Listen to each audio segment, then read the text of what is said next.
Picture this. It is your 30th birthday. You wake up, check your bank account, and see a number that makes your stomach drop. Maybe it is $800. Maybe it is negative. Maybe you have some money, but also $30,000 in student loans and a car payment you can barely cover. You look around at your friends from college. Some of them are buying houses. Some are maxing out retirement accounts. Some are taking European vacations and posting about it.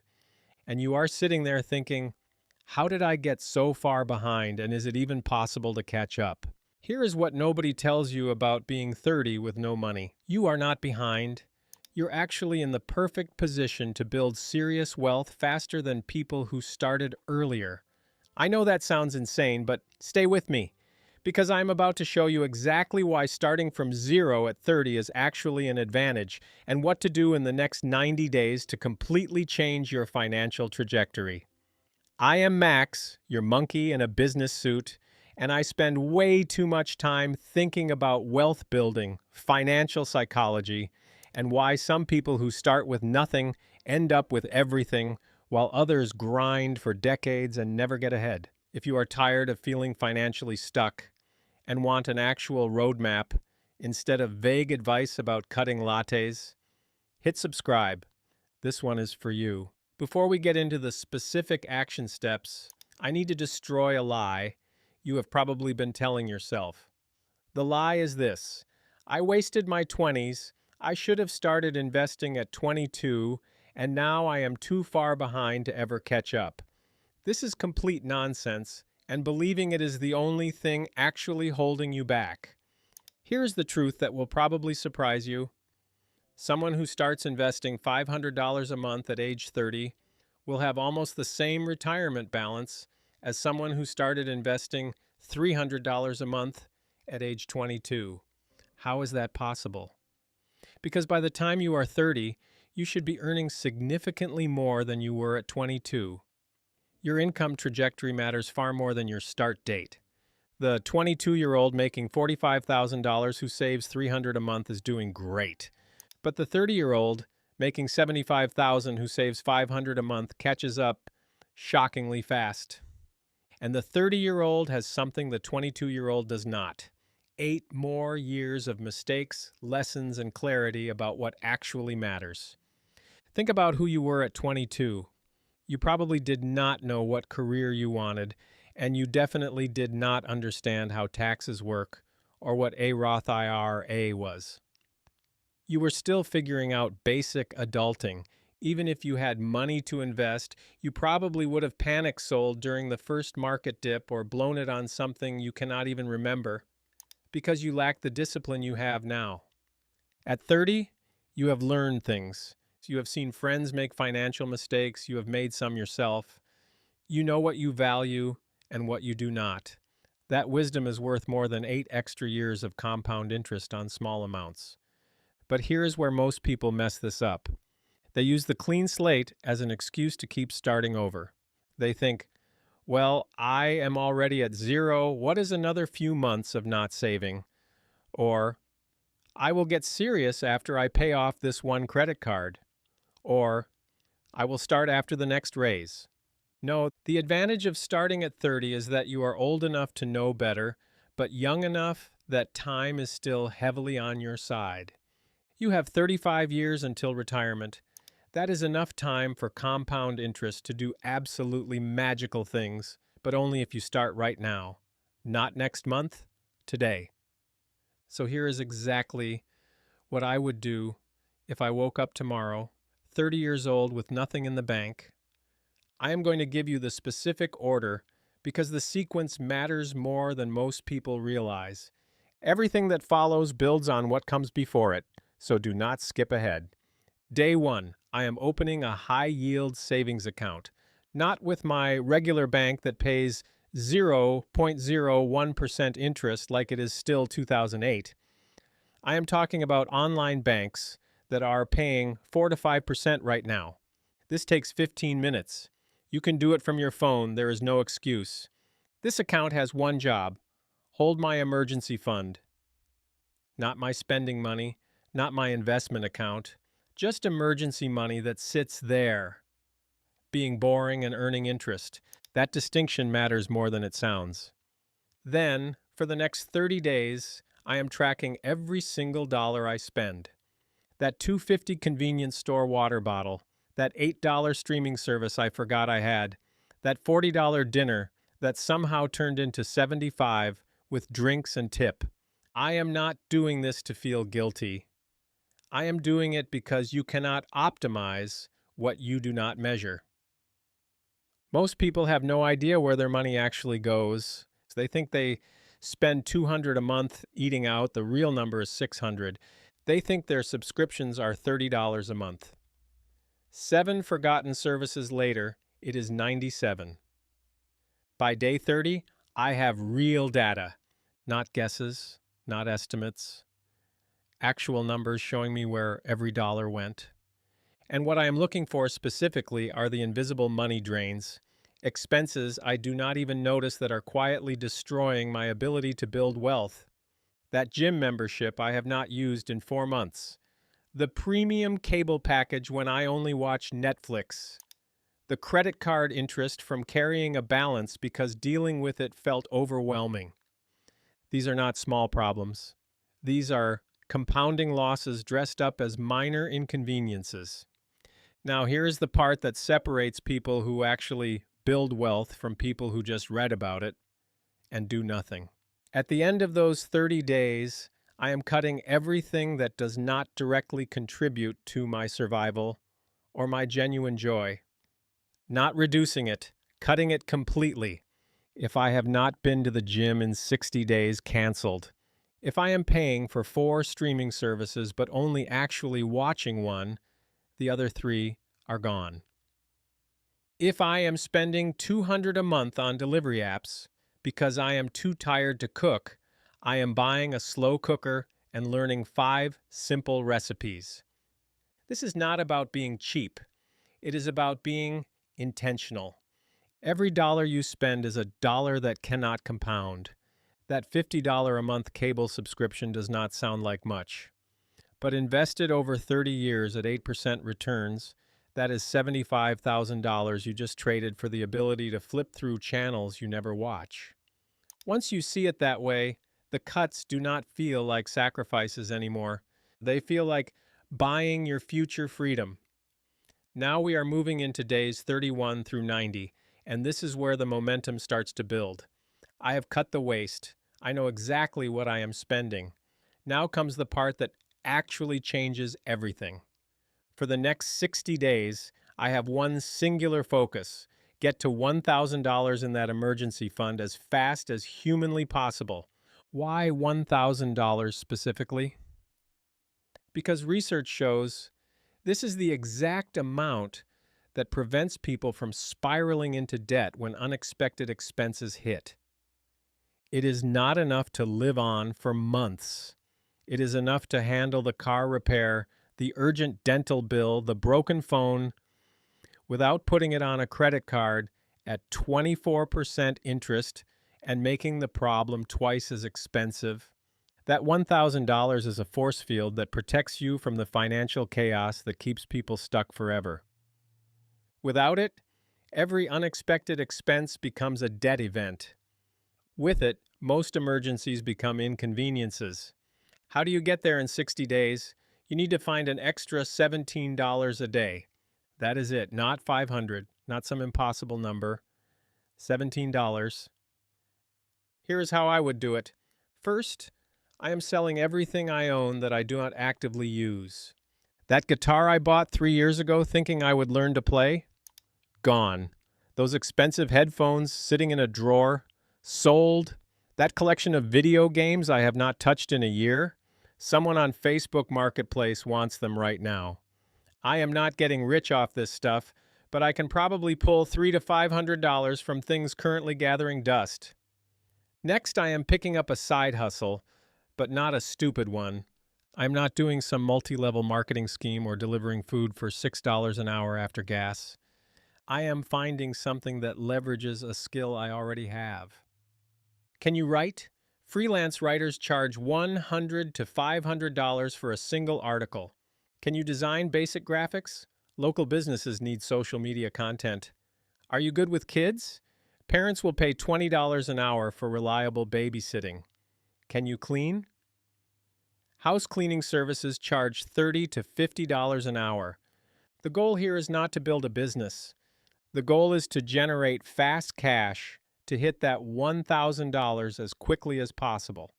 Even if the side hustle only makes an extra $400 a month, combined with selling things and cutting expenses, I am at $1,000 in 60 days or less. And here is what is actually happening during this sprint that most people miss. I'm rewiring my brain. I am proving to myself that I can control money instead of letting money control me, and I am building the discipline muscle that will compound harder than any investment I ever make. By month 4, I've got my $1,000 emergency fund. My expenses are lean and the invisible drains are gone. Now comes the decision that will determine whether I actually build wealth or just stay comfortable. From this point forward, and every single dollar that comes into my life gets split before I even think about spending it. Here's the formula. 20% goes to building wealth. 10% goes to growing the emergency fund until it hits 3 months of expenses. The remaining 70% covers everything else: living expenses, food, housing, transportation, the occasional thing that keeps me sane. Most people do this backwards. They pay all their bills, spend what is left, and try to save whatever remains at the end of the month. This is why most people never build wealth. There is never anything left. With the split method, I am paying myself first.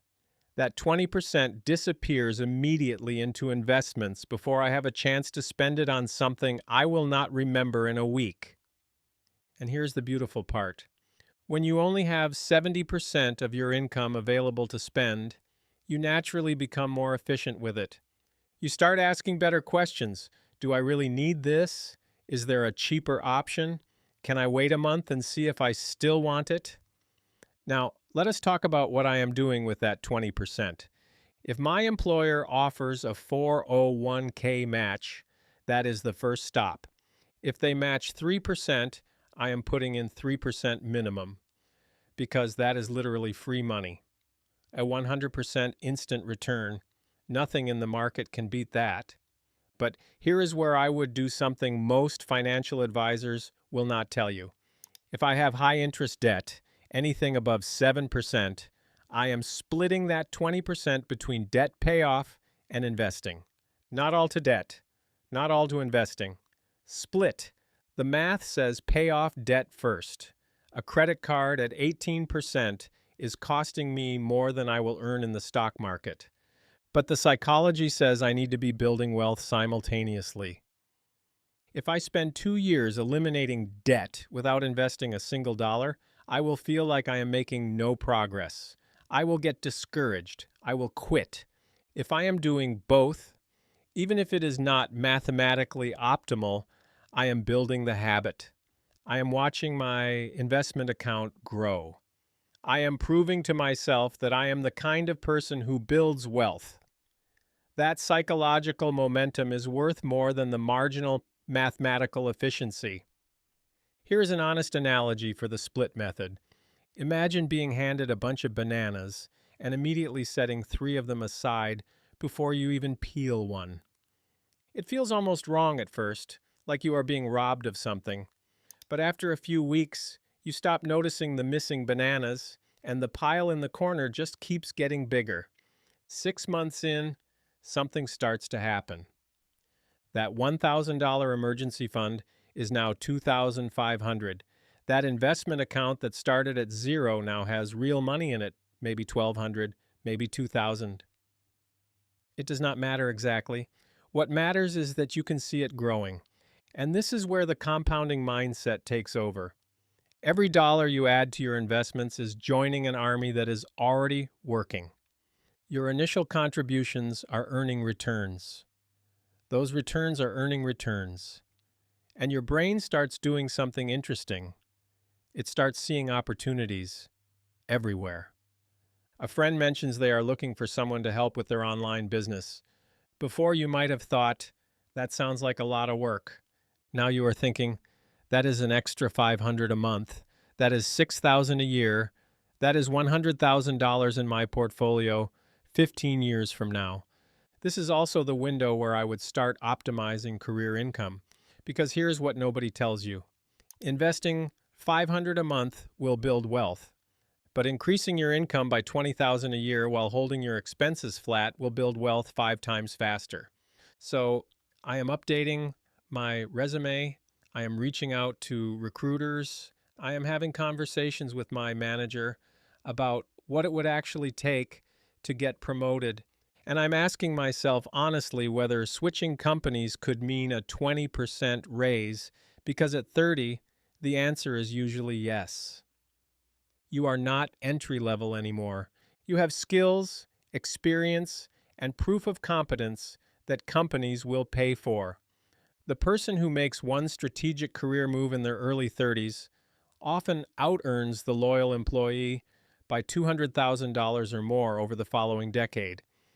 By the end of year one, if you have followed this plan, you would have 3 to 5,000 in emergency savings and 5 to 8,000 invested. You are not rich, but you are not broke anymore either. More importantly, you have become a completely different person. You are someone who controls their money. You are someone who invests every month without having to think about it. You are someone who says no to instant gratification because you have something bigger you are building toward. Year two is when you start pushing harder. That 20% savings rate, can you get it to 25%? Can you get it to 30%?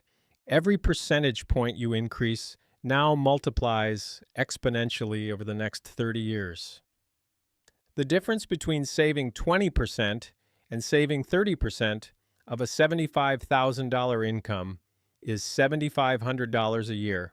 Over 30 years at 8% returns, that difference is $850,000. One decision, nearly $1 million in impact. This is also when the advanced optimization questions start to matter. Am I in the right tax-advantaged accounts? Should I be prioritizing Roth or traditional? Am I leaving employer benefits on the table? Do I fully understand HSAs and how they function as the best retirement account most people have never properly used? These questions do not matter when you are at zero, but once the foundation is built, the answers can add hundreds of thousands of dollars over time. Here's the thing about year two. You started this process with empty pockets and a healthy amount of anxiety, and now you are sitting on a growing investment account, a real emergency fund, and a budget that actually works. That is roughly the financial equivalent of arriving at a new jungle with nothing, building a solid tree, stocking it with bananas, and realizing you have way more than you need for the season. The scarcity feeling never quite goes away on its own. You have to build your way past it. Here is what people consistently get wrong about starting over at 30 with nothing. They think the goal is to catch up to where they should have been. Wrong.